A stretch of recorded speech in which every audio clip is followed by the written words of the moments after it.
Councilmember Addison Bulosan, giving you a legislative update for the Kauai County Council from our meeting on July 5th, Wednesday. There are three big major things that we talked about at this this council meeting. The first one was we got a presentation from our community, two doctors, well actually two nurses and a doctor, that spoke about our dialysis centers on Kauai. We have two, one located in Lihue and the other one in Waimea, and then all our communities that utilize at-home dialysis. And so the presentation was designed to help us learn more about the services that we have on our island and the challenges that we face. You see, at our council meetings, not only do we talk about future bills or bills that are currently being worked on, but it's also an opportunity for us to learn about anything that interfaces with our county, more importantly with our community. And so oftentimes council members will request for a briefing either from our community or from our county to hear about some of the challenges that we're facing and find out any solutions that we can collaborate on. And so Councilmember Kagawa brought this to our attention, put that on the agenda. Thank you to Councilmember Kagawa and Councilmember Chair Raposo for putting this on the agenda. We found out that there's only two centers on this island, and although you can do at-home dialysis, it can be cumbersome, it can be expensive, it can be hard to do. You might not have the resources or the space to do it. And with these two centers that we have, we have a shortage of beds. And so across healthcare on Kauai, we all know that access to healthcare is our #1 challenge. Whether it's looking for a specialist in certain types of challenges that we're facing, or just regular doctors for your everyday appointment.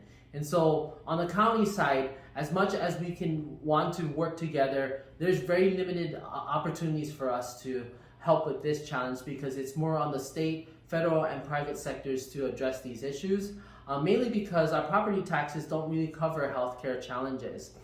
Where we can interface and be of service in that category is making sure that our recreation and our neighborhoods and our neighborhood parks provide services so that we can just be well beforehand. And so that's always the concept. As a healthcare practitioner, I always ask myself, as much as we want to provide healthcare, what is the healthcare before we need healthcare?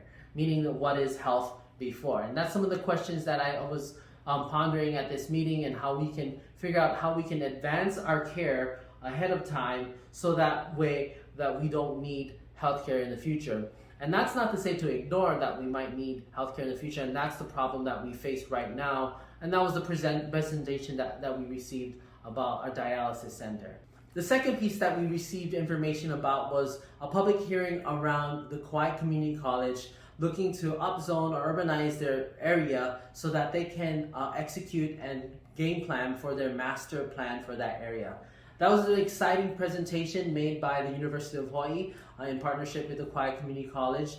As you know, Kauai Community College is part of the UH system, and they're looking to do things that I get really excited for because I believe higher education is a key piece to making sure that our local people can continue to call Kauai home, and more importantly, to elevate our community so that we can do all the things that we love and be able to help our community. And so some of the things that was mentioned at this presentation was looking at student housing, student dormitories, looking at professors and teacher housing, and looking to extend services that KCC can offer.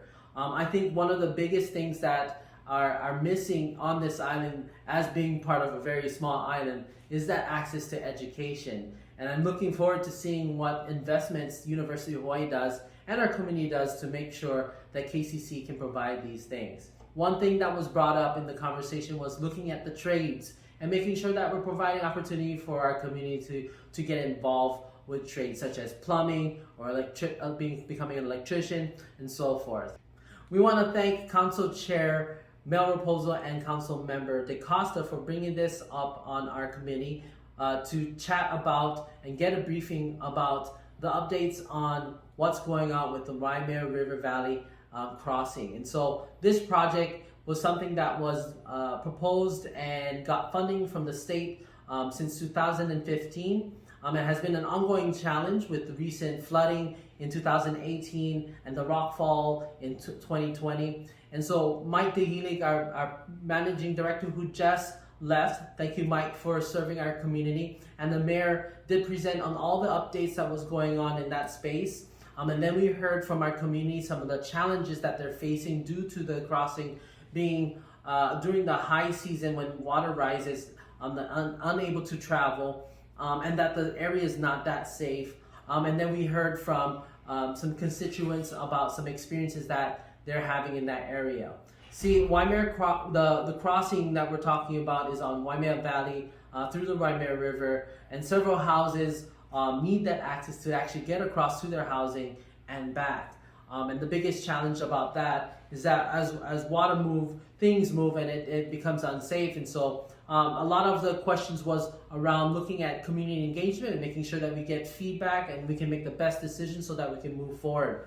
I think one of the biggest things about any government projects, well, the big thing about community engagement is one of the forefront things that we need to put in the front of everything. And so that was a big discussion, and that's something that we'll see some changes as we move forward with this project. If you have any ideas, questions, or comments or concerns, please don't hesitate to testify for any of these things that you see at the agenda. And that's one thing I want to end with a note, is that these agendas do come out 6 days prior to the meeting. So our next meeting is next week, Wednesday. It's a committee meeting. The agenda will go out and you'll see what's on the agenda, and you can testify on any of the pieces and items. You can either email that in, or you can actually come in and testify at the meeting. We will be bringing back our Zoom. So if you want to testify online, we'll be bringing that back. The importance of testifying is that we can hear your thoughts, your ideas, your comments, and your concerns. It allows us to broaden our perspective, and more importantly, it allows your voice to be heard, and so that we do your bidding so that we can represent our community. And that's one of the key things about county council and legislative processes, is that it functions much better when we can get all the perspectives in and we can make the best decision from all the available information. One great thing about this forum is that we're able to communicate with you and get your questions and comments and ideas.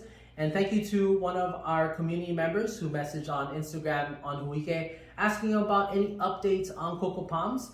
About a month ago, we hosted another briefing about cocoa palms and getting a little bit information of what's going on from the state, DLNR, from the private developers, and then gave input from our perspective as county council, and then got input from our community. Since that conversation, we did pass a resolution sending some information to DLNR about how the county council feel about the state parcels that they manage, and that DLNR should focus on making sure that's a resource for the public and make sure it's for the best use that's designed for.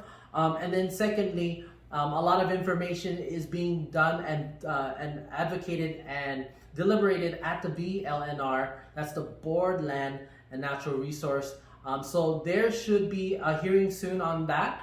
Please tune in on that to get more updates on what's going on with cocoa palms in that area. Aside from that, there's no other updates until we hear back from those changes. Hey, if you're watching this and you want to get the full version of what actually happened at the council meeting, all you got to go to is kauai.gov and get the link from the webcast, or you can just watch it on channel 53. So thank you guys so much for tuning in, and we'll catch you guys next week.